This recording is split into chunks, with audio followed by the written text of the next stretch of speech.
Hi, this is your coach Mary from tapintoaction.com, and today we're going to talk about something really important but very often overlooked. And one of the things we're going to talk about is a mental exercise to get you into action. And it's different than some of the other things we've done where we've broken down a task. This one has to do with something that happens silently behind the scenes, that if we don't take it out and acknowledge it, can really have its way with you. So one of the things we're talking about today is questions. And I love questions. Questions can be so tremendously empowering, but they can also be very deflating. They can take our energy away. It really depends on the question you're asking. So one of the questions I get quite frequently from my clients is this. They want to know why they are doing what it is they're doing. They really believe that if they could figure out the reasons why they're doing something, why they're procrastinating, why they're not following through, why aren't they making the phone calls, what is getting in their way, they really believe that if they could figure out why, then they would get into action. Well, here's the first misconception I have to clear up for you, and that is this. Just because you know why you're doing something doesn't mean you're going to be changing it. So in and of itself, well, why is a nice foundational question.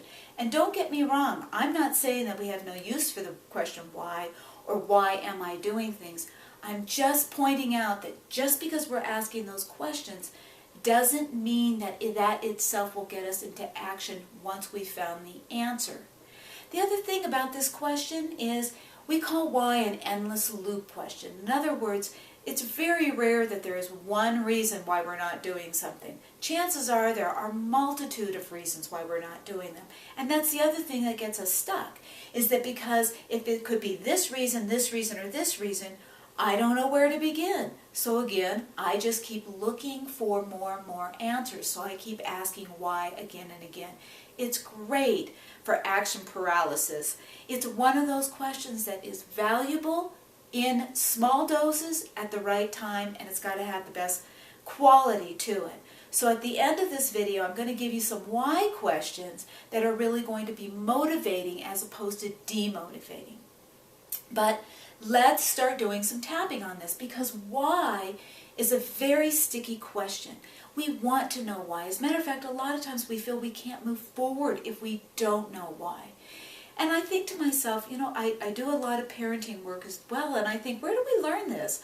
Well, all I have to do is watch a parent say to their kid oftentimes, why did you hurt your brother? Why do you do that? Why won't you listen to me? And I laugh because I think, what's a kid to answer? They don't know why they've done something. They've just done it for the moment without even thinking about it. So again, this is a question that can really trip us up as if we need to answer it. And of course it can have some long roots and some old stuff where we had these kinds of questions that we didn't know how to answer before. And we were taught that if we knew how to answer them, then maybe we could stop. See, that's the implication of that when we're getting that question as a kid is, if you know why you're doing this, then you wouldn't be doing it. So hence we start asking ourselves, why am I doing this? Because the belief is, then I'd stop doing it. Nevertheless, we're going to change that right here, right now. We like this question. We're not getting rid of the question. We just want to make it a better question. So first, let's tap on some of the stickiness around asking and needing to have the answers to this question. Okay? So what I want you to do is stop for a second and ask yourself why. Why am I what? Why am I not getting it done? Why won't I go out and exercise? Why aren't I making those phone calls? Why aren't I in a loving relationship? I want you to feel the power of the question, the why, and how it grips you, how it creates its own anxiety just right then and there. Feel how it's sticky and it wants your attention.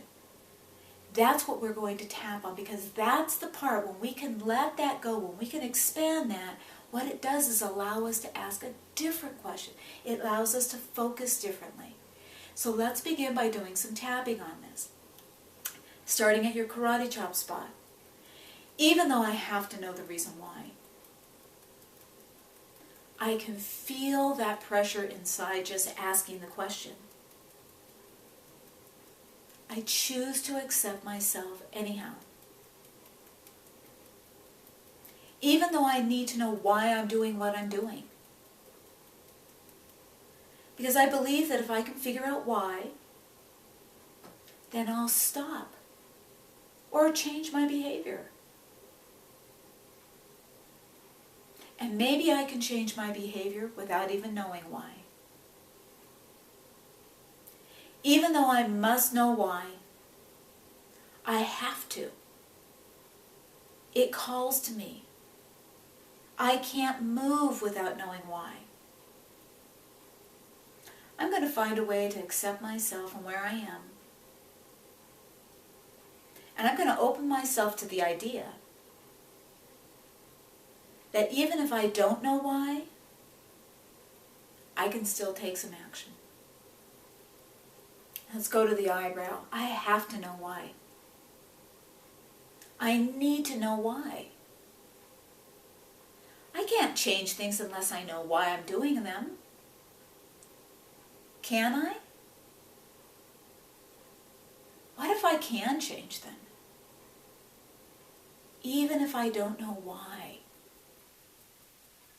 I think I'm supposed to answer that question, why? It's not such a bad question. But what if I had a more empowering question?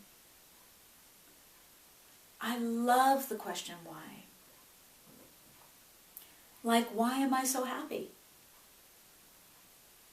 Why is it so easy for me? Why do I love having new questions to ask? Why am I finding new ways to smile? Why am I so grateful for all the gifts that I already have? I'm asking new questions why, and I love the energy it gives me. Now take a breath. There's no doubt that you're still wondering why, and that's okay. We just don't want it to be the driving force. Or if we're going to use it as our driving force, we want to use it in a way that this word is going to propel us into action. Why is it so easy for me to take action? Why do I feel so loved? Why do I feel so grateful? Why do I feel that my blessings are so abundant? Again, we're planting seed. I call these drive-bys. By the way, it's when we ask ourselves a question, we plant that seed in our subconscious, and then we move aside. We go about our daily routine, doing what it is we need to do. And we let that seed grow within our mind, because that's what controls our focus. And as that seed germinates and lives in there and grows, it starts dictating what we focus on. So we're using a better form of why, a why that will help us grow and take action. And if you want to, I'd be happy to send you a great sheet I have of wonderful why questions, empowering, motivating questions. All you need to do is email me at mary@tapintoaction.com, and I will be happy to send that to you. Until next time, stay brilliant.